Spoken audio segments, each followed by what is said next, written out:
Now its surface is as delicate as dust, flexing with a single word.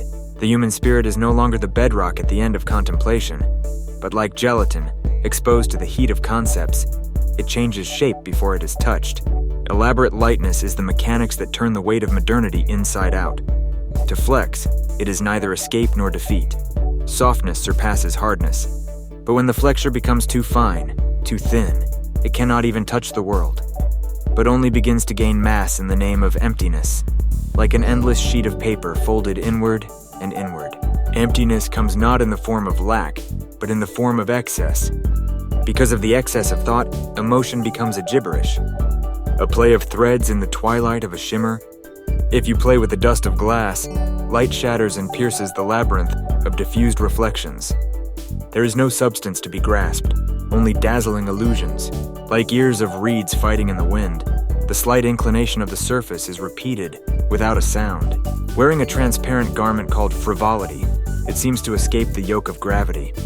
But its lightness is proof of the absence of a core. The chapters of meaning dance wildly, and we see a glimmer of light in the interconnection. It is a bubbling bond. The rhythm of the other self is moved, and the basic tone of the tuning fork is forgotten. It is a sweet loss of self in the name of resonance. The color of mimicry grows deeper, and the dance of imitation reaches its peak of fluidity. However, behind the elaborate persona, there is only an empty cavity where the wind blows through. The end of this indulgence in the game of existence is weariness and emptiness. It is a vessel that is only an exquisite receptacle, but lacks the fruit that should fill it, and it is a vessel of depression. The mental image that shatters in detail is, in fact, the infinite regression of a mirror. They converge to the vanishing point of the self.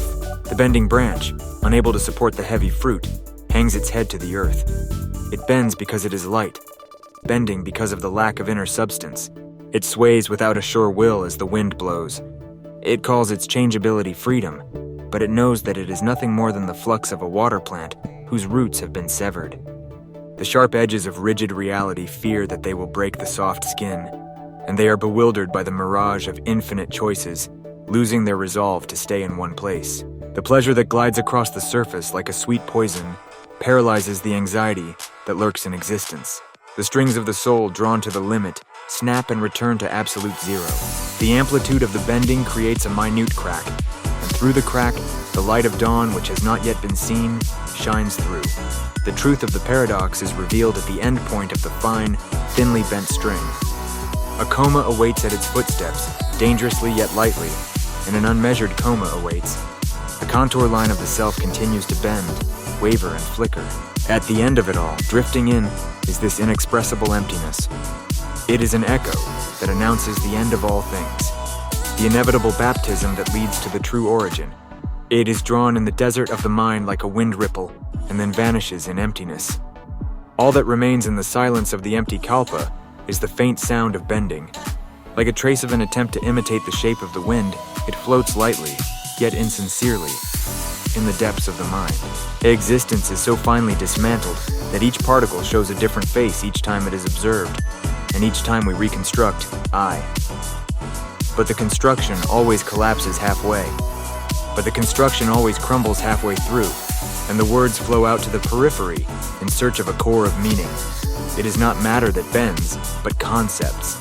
Whenever our soft and frivolous perception of reality is questioned, it becomes elastic and smiles like the sky, as if it is mimicking emptiness itself. Emptiness is not a lack, but rather an excess, and the will to fill it is itself fatigued.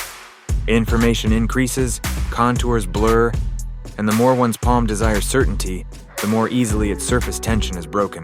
The world is dressed in transparent camouflage and pretends to exist before us. However, the garment is delicately torn, and the countless maybes that leak out of it, ambiguities that are neither hope nor despair, exist while life changes form with rhythm, supple and silent. And even today, we continue to fold meanings that cannot be reconciled with the fragments of frivolous reason and finely divided emotions, as if they were origami. The blank space hidden in the folds is the resting place of bending thought, the only place where emptiness stands quietly without falling into emptiness.